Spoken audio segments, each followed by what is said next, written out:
In recent years, several notable Protestant converts to Roman Catholicism have made waves online. Influencers like Cameron Bertuzzi of Capturing Christianity, Candace Owens, Joshua Charles, and help me with this, Eva Vlardingerbroek crossed the Tiber from various expressions of Protestantism. We've had Joshua Charles on the show several times. What an impressive person. Oh, and Keith Nestor and prominent evangelical pastors like Ulf Ekman, Keith Nestor, and Brooke Thalander made headlines when they converted to Roman Catholicism. Similar stories are littered across social media, YouTube, and websites like the Coming Home Network. This isn't a Protestant publication now. I'm reading. Yeah, that's right. Prior decades witnessed numerous prominent Protestants to Catholic conversions, including Francis Beckwith, Christian Smith, and Thomas Howard. What drives these Christian thinkers to make this jump? Several theories could be explored, but one factor might concern the surprising savvy of online Catholic apologetics, particularly on forums like YouTube. What do you make of that? I was a little hurt that we weren't singled out, but I'm really think about it this way. For decades, maybe if you want to say centuries, Protestants, and not all Protestants, I don't mean to speak universally here, but huge evangelical efforts within Protestantism have been not going after people who've never heard of Jesus Christ, but picking off Catholics from the church. Right. I mean, just yesterday, I was watching a video of from Ryan at needgod.net, and they were talking about the mission project they have to the Philippines. And it's like, Indonesia, the world's largest Muslim country, is next door. You could go there. But instead, you want to focus on Catholics' interest. And so for decades, and even centuries, they've been picking off Catholics with arguments that sound good but are often false.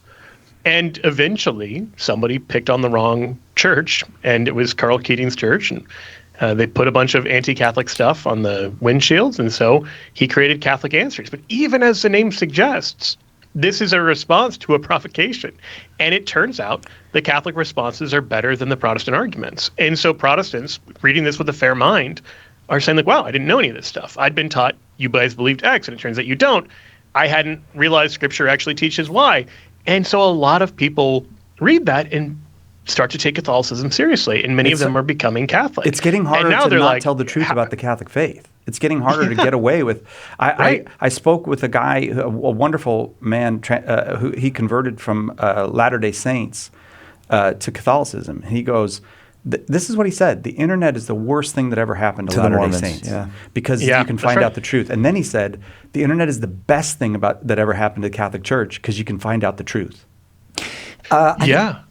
A point that Joe has made several times here about Catholic apologetics, generally speaking, is that it has, and Todd Aguilera, who runs our press, Catholic Answers Press, makes this point as well.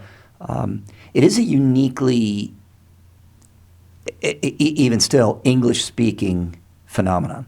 And it begins in apologetics, and it begins in England. Why? Well, because it's a Protestant country. It's a Protestant country. So the need to explain and defend the faith in Italy or France, in maybe Germany, there's a bigger demand or something like that. But there's not a big German apologetics tradition.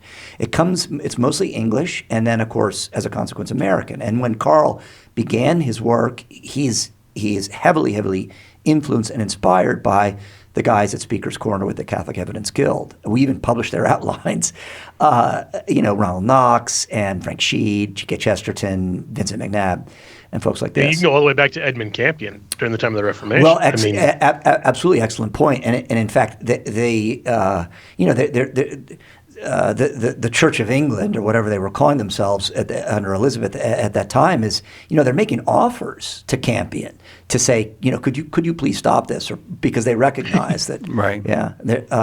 Some of those offers were a little more forceful than they finally made him an offer he couldn't refuse. Right. There's a second thing here that I think is very important, and that is, yes, on that list of folks that you read, you have folks like Joshua Charles, who is superb. There's no question. Wonderful. And a first-rate mind. It's been a treat every time we've had him on Catholic Answers.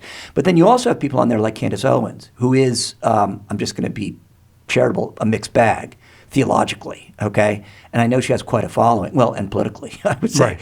But Yeah, go ahead. So one of the things, though, that a formal apostolate such as Catholic Answers brings to this, and I think these people in many ways are the legacy of an outfit like Catholic Answers, is if Joe is going to say something stupid, then he's got Jimmy Akin to say, okay, well, that was stupid. We've all got Jimmy Akin. Yeah, that's right. Or if Jimmy's going to say something stupid, he's got Tim to tell him. So there is a fraternal quality and relationship among our apologists. Right. So that the lone guns don't have. And we've seen some of them who they go off the deep end. And some of them who've been associated with us, when they no longer have someone say, hey, knock it off, then they do we all need correction. They do go off the Everybody. rails.